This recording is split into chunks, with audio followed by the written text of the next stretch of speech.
Көршісінің қызы Айсара мен Әсет бала кезден бірге ойнап, бірге өсіп еді.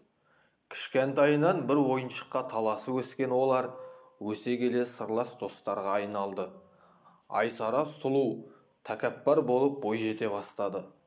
Күн өткен сайын таралып, сұлуланып келе жатқан көрші қызға Әсеттің көзқарасы өзгере берді. Өзіне түсініксіз бір сезім ұйқысын бұзып, оның жолын торуылдатып қойған еді. Айсараға ессіз ғашық екенін ол 14 жасында сезген. Жазғы демалыста Айсара нағашылардың ауылына 2 айға кеткен кезде күні өтпей қойып еді. Таңы атпай, кеші батпай, күндері мәнін жоғалтқан.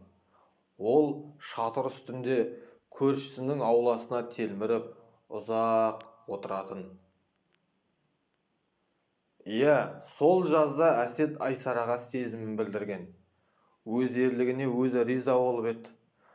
Бірақ тілдей қағаздағы бар сезімін білдірген 2 ауыз сөзді оқыған Айсара ауланы басына көтеріп айқайлап күлген. Күлкіге айналдырып, мұның сезімін бірден сөндіргісі келді. Қыз бұлданған сайын Әсеттің оған деген махаббаты үдей берді. Бәрібір мен саған үйленем, сен мен үшін жаратылған жансың, деп іште қайталай беретін ол. 9 сыныпты бітірген соң Айсара қалаға оқуға аттанатын естігенде Әсет қатты қиналды. Оны жібергісі келмеді. Бармай-ақ қойшы қалаға, деп көп өтінді. Бірақ Айсара колледжге оқуға түсіп, бір-ақ күнде қалалық болып шыға келді. Әсет әр сенбіні күн санап күтетін. Қалаға барып, қалалықша киініп сыланып алатын Айсарасын ол іште қызғанатын. Ал ол қалада танысқан жігіттерінің тізімін айтып, олардың сөз салғанын, бірге қыдырғандарын, мейрамхана мен түнгі клубтарға барып, көңіл көтергендерін айтатын әдейі. Айсара, жігітпен таныспашы, түнгі клуб жаман дейді ғой, бармаш түнгі клубқа, деп жүрегі езіле өтінетін бұл. Әдеттегідей айқайлап күліп алып, қойш осындай сөздеріңді, тура менің күйеуім сияқты өйтпеш бүйтпеш дей беретінің не сенің? Сен менің досымсың ғой деген қызға бұл бәрібір сен мендік боласың дейтін, сосын күмілжитін. Қайдағыны айтпашы, сонда мен мынау үйде өмір сүріп, осы үйге келін болып түсемін бе? Бүкіл өмірім осы 2 ауланың ішінде өтеді ме? Қызықсың сен. Екеуміздің арамызда тек қана достық. Сен менің досымсың. Менің қалада жігітім бар, деп Айсара шорт кесетін. Ол қарсы болған сайын сезімі Әсеттің лаулай берді. Керісінше, қалайда осы қызды өзіме жар етемін деген ыза мен ерегіс өзіне деген сенім намысын қайрай береді. Әсет мектепті бітірген соң Айсараның ізінен баруды ұйғарды. Сағат санап жүріп мектепті де бітірді. Әкесі, шешесі мұны басқа қалаға оқуға жібергісі келіп еді, бірақ өзі тырмысып жүріп, оқуын Айсараның жанына жақындатып алды. Міне, сондай бақытқа кенелер күн таянғанда Әсет үшін күтпеген жағдай орын алды. Оқудың алғашқы күндері еді. Оқудан қайтып келген ол бүгін Айсараны кездесуге шақырмақшы. Айсараны киноға апаруды жоспарлады. Әсет жүрегі лүпілдеп, қатты қобалжыған. Ауылда ғашықтардың қыдыруына мүмкіндік жоқ. Ал қала дегенің керемет екен-ау. Бұл күн Әсеттің есінен ешқашан кетпесе керек. Орталық саябақта сәкіде отырған екеуінің арасында ұзақ әңгіме өрбіді сол кезде. Ең алғашқы қыз жігіт болып кездесулер еді олардың. Айсараның көз жасы аппақ жүзін жуып, Әсет, мені сүйесің бе? Сүйетініңді қалай дәлелдейсің? Менің бүкіл кемшілігіме көз жұмып қарай аласың ба? Егер сүйетінің рас болса, дәл қазір маған үйлен. Мен сонда ғана сенемін мені сүйетініңе. Мені өзіңе жар етіп алсаң, сені де ардақтап, сүйіп өтуге уәде берем. Тек мен қазір жалғыз емеспін. ішімде 4 айлық сәбиім бар.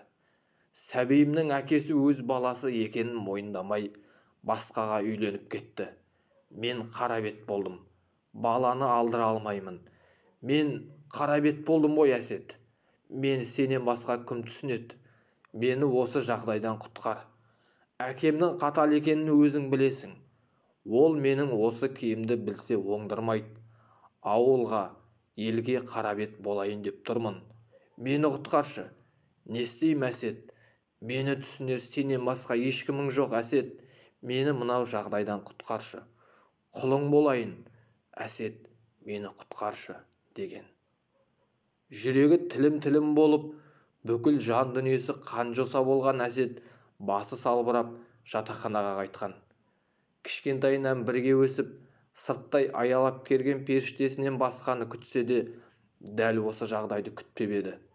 Аспан жерге айналып түскендей күйге енген бұл ұзақ ойланды. Махаббат, неткен азап едің. Кең дүниеге сыймай, тынысы тарылып, ауа қарманып, шақша басын қабырғаға ұра беріп еді Әсет. Арадан ай өтпей, көршінің қызы Айсара Әсеттің үйіне келін болып босағасынан аттады. Тойдан кейін жастар оқуын жалғастыру үшін қалаға аттанды. Әсет пәтер жалдады. Екеуі үйленер алдында Айсараның өткен өмірі жайында ешқашан тіс жармауға уәде беріскен. Олар ел қатарлы отбасылық өмірлерін сүріп жатты. Қандай жағдай болмасын, сүйіктіме қолым жетті деп ойлаған Әсет бақытты. Менің қандай жағдайда екеніме қарамай маған үйленді. Мен оған борыштармын деп ойлаған Айсара күйеуін сыйлап қас-қабағына қарады. Дүниеге келген перзенттің есімін Аружан деп атады. Сәби отбасының бақытын толтыра түсті. Күндер сырғи берді. Әсет оқуын бітіріп жақсы мекемеге жұмысқа тұрды. Айсара емханаға мейірбике болып жұмысқа кірген. Ақша жинап ауылдағы бауырлары мен әке-шешесі көмектесіп қаланың қақ ортасынан пәтер сатып алды. Аружан да сүп-сүйкімді ақылды қыз болып өсіп келе жатты. Иә, бірақ өткен күннің өшпес белгісі бой беріп шаңырақты шайқалтады деп кім ойлапты? Айсараның кейінгі кезде қатты күйгелек болып кеткенін сезетін Әсет болмашыға ашу шақырып, мұның бетінен алып баж ете қалатын болыпты. Жұмыстан шаршап жүрген болар деп Әсет алғашқыда мән бермеген. Бірақ уақыт ете Айсара кешкі тамақты пісірмей, үйді жинамай, қызын ертіп, құрбыларының үйіне кетіп қалатыны жиілеп кетті. Әсет сонда да келіншегін жамандыққа қимады. Сондай күндердің бірінде Айсара Әсетке ажырасайық деді төбеден түскендей. Мен қызымның әкесімен қайта татуластым. Ол да әйелмен ажырасып кетіпті. Сен мені кешір әрине. Маған жасаған жақсылығыңды ескеріп өзімді қаншалықты мәжбүрлесем де сені сүйе алмайды екенмін. Мен қызымның әкесін әлі күнге дейін сүйем. Сен жақсы адамсың. Мені түсін, басыма бостандық бер деп отыр, түк болмағандай.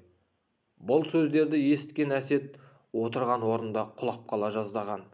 Дір-дір етіп аузына басқа сөз түспей, Аружанше, оның жағдайы не болады, дей беріпті. Ол өз әкесімен өмір сүреді деп еді Айсара.